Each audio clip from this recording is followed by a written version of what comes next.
নমস্কাৰ প্ৰিয় দৰ্শক, আপোনালোক সকলোকে এটা গুৰুত্বপূৰ্ণ ভিডিঅ'লৈ আন্তৰিক স্বাগতম জনাইছো।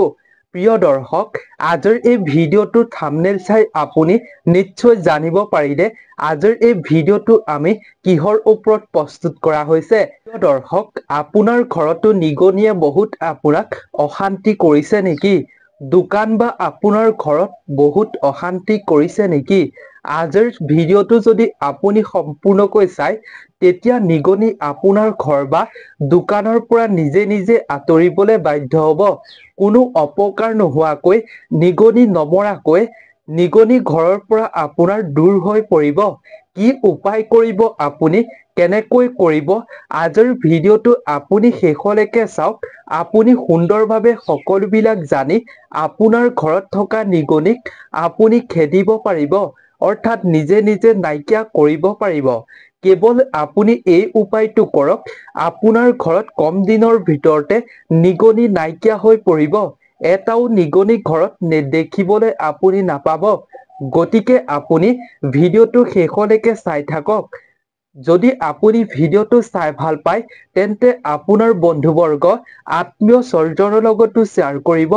প্ৰিয় দৰ্শক, নিগনি হৈছে ভগৱান শ্ৰী গণেশৰ বাহন। গতিকে আপুনি নিগনি ঘৰত থাকিলে মাৰিবলৈ চেষ্টা কৰাটো উচিত নহয়। তেনে কাৰ্যৰ দ্বাৰা ভগৱান গণেশ ৰুষ্ট হ'ব পাৰে। আপুনি এই উপায়টো কৰক, তেতিয়া নিগনি আপোনাৰ ঘৰৰ পৰা নাইকিয়া হ'ব নিগনি নমৰাকৈ। নিগনিক একো অত্যাচাৰ নকৰাকৈ বা খেদা কুৰা নকৰাকৈ নিজে নাইকিয়া হৈ পৰিব, নিজে নিজে গুচি যাব ঘৰৰ পৰা। গতিকে আপুনি ভিডিঅ'টো চাই থাকক, সকলোবিলাক কথা জানিব পাৰিব। গতিকে ভিডিঅ'টোৰ মাজলৈ আগবঢ়াৰ পূৰ্বে আমাৰ এই ভিডিঅ'টো আপুনি কোন ঠাইৰ পৰা চাই আছে নিশ্চয় কমেন্ট ছেকশ্যনৰ জৰিয়তে জনাব। যদি প্ৰিয় দৰ্শক, আপুনি প্ৰথমবাৰ আমাৰ চেনেলটোৰ ভিডিঅ' চাই আছে, তেন্তে আমাৰ চেনেলটো ছাবস্ক্ৰাইব কৰি ছাইডত থকা ঘণ্টাৰ দৰে আইকনটো অন কৰিব। যেতিয়াই আমি নতুন ভিডিঅ' আপলোড কৰিম, তেতিয়া আপুনি সকলোতকৈ আগত দেখিবলৈ পাব। তেন্তে প্ৰিয় দৰ্শক, আহকচোন আমি জানো নিগনি কেনেকৈ আমাৰ ঘৰ বা দোকানৰ পৰা দূৰ কৰিব পাৰিম, কেনেকৈ আঁতৰ কৰিব পাৰিম, তাৰ বিষয়ে আমি সুন্দৰভাৱে জানি লওঁ আহক। ঘৰত নিগনি থাকিলে মানুহৰ বহুত অশান্তি হয়। নিগনি অনিষ্টকাৰী প্ৰাণী। ঘৰৰ বিভিন্ন কাপোৰ কানি, কাগজ পত্ৰ আৰু মূল্যৱান বস্তু কুটি নষ্ট কৰে। কেৱল প্ৰিয় দৰ্শক এয়াই নহয়, এন্দুৰ, নিগনিয়ে বহুতো লেতেৰা ঠাইত, দূষিত ঠাইত ঘূৰি ফুৰে, ৰোগ বীজাণুৰ লগত কঢ়িয়াই আনে। সেয়েহে এন্দুৰ অৰ্থাৎ নিগনি আপোনাৰ গৃহৰ পৰা উলিওৱাটো উচিত। ঘৰখন পৰিষ্কাৰকৈ ৰখাৰ পাছতো কিছুমান মানুহৰ ঘৰত বহুত নিগনি দেখা পোৱা যায় আৰু বহুতো নিগনিয়ে চলাই উপদ্ৰৱ। বজাৰত পোৱা বহুতো দৰৱ আনি নিগনিক খেদিবৰ বাবে চেষ্টা কৰে, যাৰ ফলত নিগনি মৰি যাব পাৰে। কিন্তু আজিৰ ভিডিঅ'টোত আমি আপোনালোকক যিটো উপায় দিম, সেই উপায়টোৱে নিগনি নমৰাকৈ নিগনি নিজে নিজে ঘৰৰ পৰা দূৰ হ'ব। প্ৰিয় দৰ্শক, আপোনাক নিগনি খেদিবৰ বাবে বজাৰৰ ঔষধ প্ৰয়োজন নহয়। এইসমূহ উপায় কৰক, নিজে নিজে নিগনি দূৰ হৈ পৰিব ঘৰৰ পৰা। নিগনিয়ে এখন ঘৰৰ অনিষ্ট কৰাত যথেষ্ট অৰিহণা যোগায়। সেয়া লাগিলে ঘৰখনৰ মূল্যৱান কাগজ পাতি হওক বা মূল্যৱান কাপোৰ কানিয়েই হওক। খাদ্য সামগ্ৰীত মুখ দি সেই খাদ্য অনিষ্ট কৰি পেলায়। নিগনিয়ে এখন ঘৰৰ বহুতো অনিষ্ট কৰে। সেইবাবে মুঠতে প্ৰতিটো ভাৰতীয় পৰিয়ালতে নিগনিৰ সংখ্যাই গৃহস্থৰ অনিষ্ট কৰি তোলে। কেৱল পাকঘৰতেই নহয়, নিগনিয়ে গোটেই ঘৰটোৰ এক প্ৰকাৰৰ সন্ত্ৰাসৰ সৃষ্টি কৰে। নিগনিৰ উৎপাতৰ পৰা ৰক্ষা পাবলৈ বহুতে বজাৰৰ পৰা অনা ঔষধ পিঞ্জৰাত ব্যৱহাৰ কৰে, যদিও সেয়াই একো কামত নিদিয়ে। পিছে এনে কিছুমান ঘৰুৱা প্ৰতিক্ৰিয়া আছে, যাৰ জৰিয়তে নিগনিৰ আতংকৰ পৰা অনাহতে হাত সাৰি থাকিব পাৰিব। তেন্তে প্ৰিয় দৰ্শক, আহকচোন আমি জানো ঘৰুৱা উপায় কি কৰি নিগনি ঘৰৰ পৰা দূৰ কৰিব পাৰিম। নম্বৰতে হৈছে পদুনা। পদুনা নিগনিৰ শত্ৰু। সেয়েহে নিগনি খেদিবলৈ আপুনি পদুনা পাত ব্যৱহাৰ কৰিব পাৰে। আপুনি পদুনাৰ পাত অলপ সৰহকৈ লৈ ঘৰৰ বিভিন্ন অংশত সিঁচৰি কৰি থ'ব। এনে কৰিলে নিগনি আপোনাৰ ঘৰলৈ পুনৰ আহিবলৈ সাহস নকৰিব। যিখিনি নিগনি ঘৰত আছে সেইখিনি নিগনিও নিজে নিজে ঘৰৰ পৰা পদুনাৰ গোন্ধত নিজে নিজে গুচি যাব। নিগনিৰ শত্ৰু হৈছে পদুনা। সেইবাবে আপুনি পদুনাৰ পাত অলপ আনি ঘৰত ছটিয়াই ৰাখক।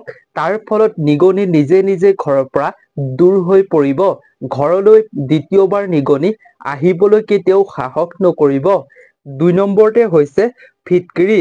ঘৰৰ পৰা নিগনি খেদিবলৈ আপুনি ফিটকিৰিও ব্যৱহাৰ কৰিব পাৰে।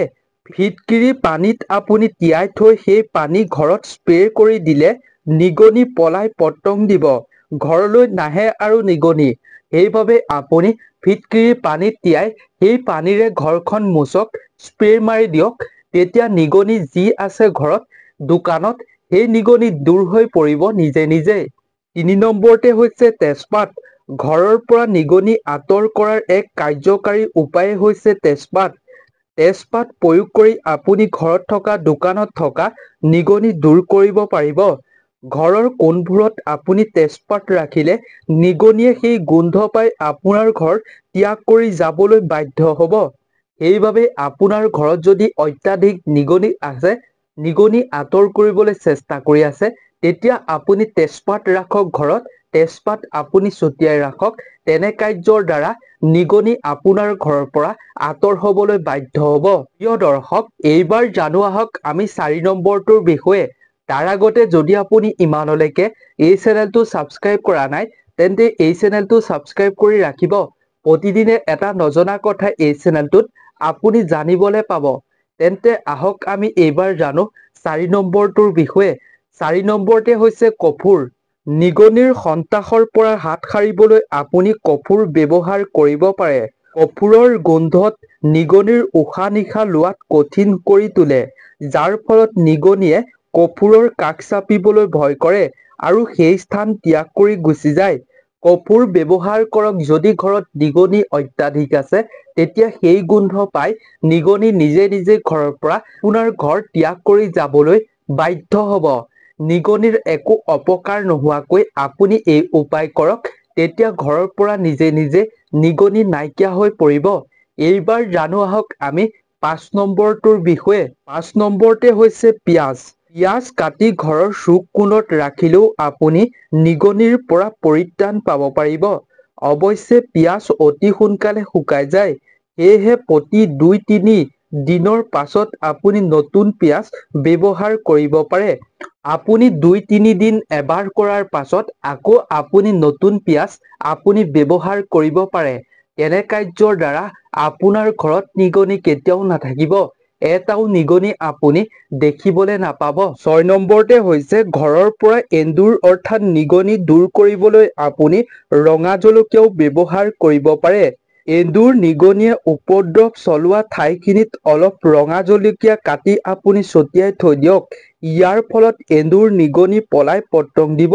কিয়নো ৰঙা জলকীয়াৰ ফলত এন্দুৰ, নিগনিৰ উশাহ-নিশাহ লোৱাত সমস্যা হয়। কেৱল নিগনি, এন্দুৰেই নহয়, বিভিন্ন পোকো দূৰ হ'ব ঘৰৰ পৰা। প্ৰিয় দৰ্শক, এন্দুৰ, নিগনি ঘৰৰ বাহিৰ কৰাৰ আটাইতকৈ সহজ উপায়টো হৈছে মানুহৰ চুলি। সাধাৰণতে এন্দুৰ, নিগনিৰ চকুত মানুহৰ চুলি দৃশ্যমান হয় আৰু সিহঁতে সেইবোৰ গিলি দিয়াত অসুবিধাৰ সৃষ্টি হয়। সেইবাবে আপুনি এন্দুৰ, নিগনিৰ গাঁতৰ কাষত চুলি থৈ দিব পাৰে।